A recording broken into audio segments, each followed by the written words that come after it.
प्रताप सिंह, मैं अखिल भारतीय क्षत्रिय महासभा के प्रदेश अध्यक्ष। 2024 का चुनाव हो रहा है, राजपूत कहाँ जा रहा है? 2024 चुनाव की बात आप कर रहे हैं तो 2024 में राजपूतों को मिला क्या है?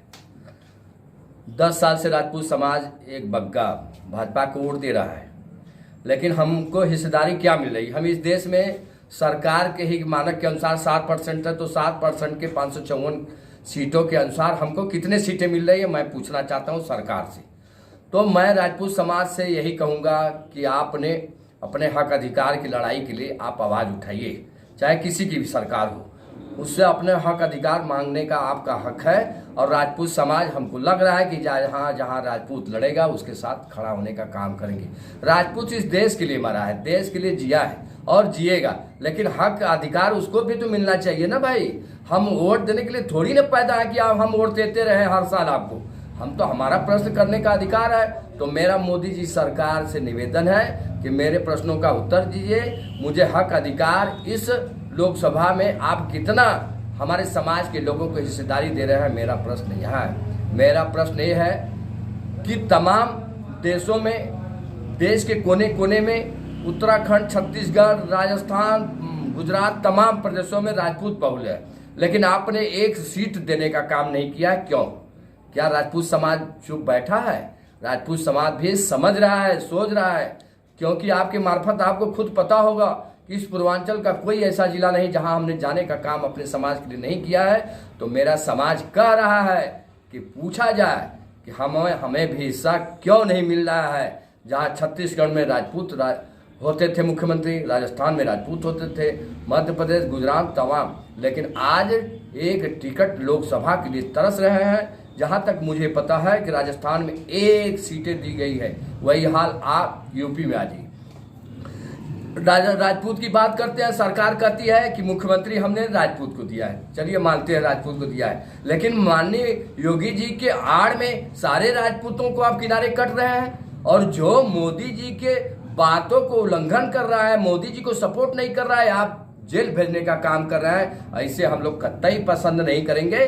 हम लोग देश के साथ खड़े थे, हैं और रहेंगे, लेकिन हक हिस्सा राजपूतों को भी मिलनी चाहिए। और सभी राजपूत समाज से हाथ जोड़कर निवेदन है कि अगर आप वोट दिए हैं तो प्रश्न करने का अधिकार सीखिए, और उत्तर नहीं देते हैं तो उनको किनारा करने का भी आपका अधिकार है। भूपेंद्र जी, चंदौली के रहने वाले हैं आप, और चंदौली धान का कटोरा है, और चंदौली में राजपूतों की संख्या ज़्यादा है, इस पर क्या कहना है? देखिए, कहाँ धान का कटोरा तो यही है ना। मोदी जी ने कहा कि हम 2700 रुपये कुंटल धान खरीदेंगे। खरीदे कितने? 2400 रुपये। ये आपके मीडिया के माध्यम से मैं पूछना चाहता हूँ, मीडिया भाइयों से, इस पे बात क्यों नहीं करते आप, डिबेट क्यों नहीं करते हैं? ये 2 रुपये पेट्रोल सस्ते हो गए, 50 पैसे, तो पूरे मीडिया में चलने लगी 3 दिन तक। और ये 300 रुपये जो किसानों के मारे जा रहे हैं, इस पे बात क्यों नहीं हो रही है? रहा सवाल क्षत्रियों का चंदौली में, तो यहाँ पे हमारे एक विकास पुरुष जी, जिसको लोग कहते हैं आदरणीय, हमारे जो मंत्री जी हैं, हम नाम आपको मालूम होगा, 10 साल से राजपूत समाज ने मिलकर, याद होगा आपको 19 में भी हालत खराब थी, राजपूतों ने एक मंच पे खड़े होकर उनका जिताने का काम किया। लेकिन मैं संगठन के मार्फत जो काम करता हूं समाज के प्रति, इन्होंने किसी छत्री के दरवाजे पर, तमाम हमारे छत्री समाज के राजपूत मारे गए।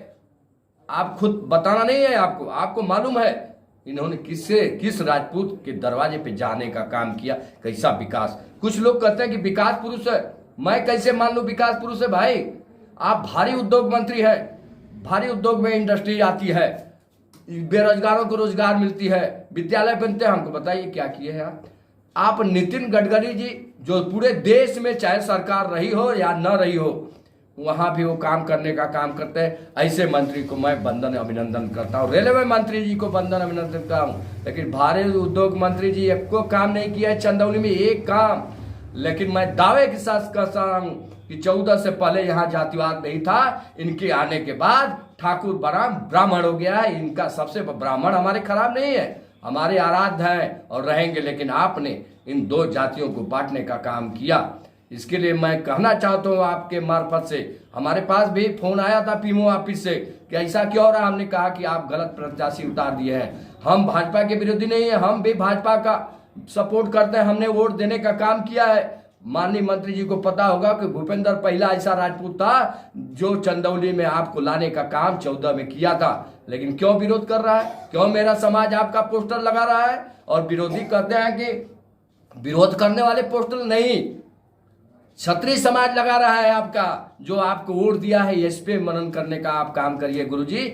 आप चंदौली को विकास नहीं विनाश के रूप में करने का काम किया है। जो आपने बीज बोने का काम किया है, फिर से आप क्षत्रियों को एक करके वोट लेने का आप काम करेंगे, लेकिन क्षत्रिय समाज मेरा जाग गया है। अगर नहीं सुधरे तो मेरा यह दावा है कि आपका बाजा 2024 में बजने वाला है चंदौली से।